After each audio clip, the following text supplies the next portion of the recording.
Hi, my name is Thomas Goodfellow, and I'm going to spend some time showing you some features of Logos Bible software that helped me compose my message on Nahum chapter 3, verses 18 through 19. Typically, you're going to want to spend about 15 hours to complete your message preparation. However, this video is only 5 minutes long, so I'll only be touching on a few crucial points of my message. You're going to want to spend equal time looking at the big picture and the fine details, but you'll always want to let the process flow into a lived experience of the text. We call this the zone. So my main idea was, when Yahweh judges the doers of evil, even the most powerful fall with little hope, while their victims, the people of God, joyfully hear of their demise. You're going to want to spend considerable time reading a pristine copy of the text, so it's be like the whole book or a considerable section of a book. And in this case it was the whole book, with no headings, no chapter numbers, no verse numbers. You're going to read it multiple times, making notes of your pre-understandings. Additionally, you're going to want to enter into the community of exegesis by reviewing commentaries, such as the New American Commentary, which I have here. Otherwise, you can go to bestcommentaries.com to find the best commentaries for the book you're reading. In this case, you can see that New American Commentary was ranked number 2, but I did review several other commentaries in the process. Next, you're also going to want to consider textual critical issues of the text. So you'll be going to net.bible.org and looking for the TC notes. These are textual critical notes. For me, I found this enforced the idea of there being little hope for Assyria, emphasizing the incurable nature of Assyria's wound. So we're going to move on to the major features of Logos that made a massive difference in looking at the meaning of the text for me. And we're going to look at 4 crucial points. Number 1, let's consider sentence diagramming.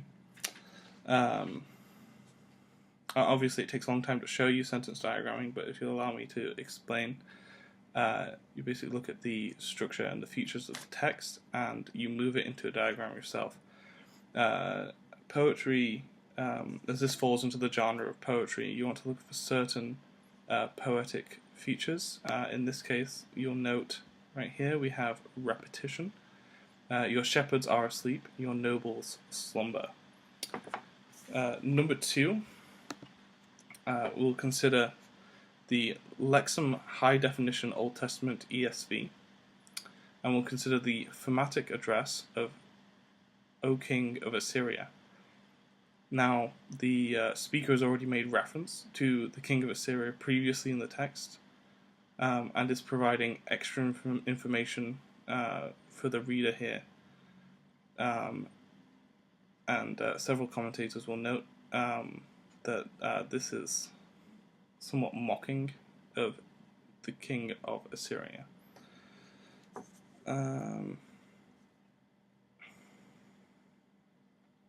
Next, we have the Bible Sense feature. My apologies.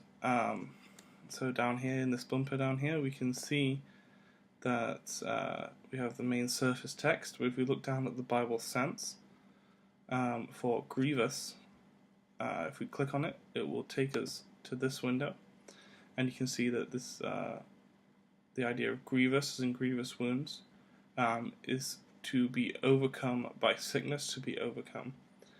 This just adds to the severity of the situation.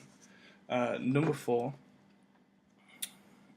we can perform a search of this resource in order to understand a certain word. So you'd search through the lemma, click search this resource, which will take you to a window like this.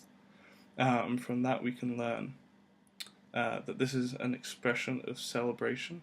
Now, if you wanted to do a more in-depth study in this, as I did, you can graph the results, but there's no need to do that right now. So the issue of this text was, what does God do with evil people set against him?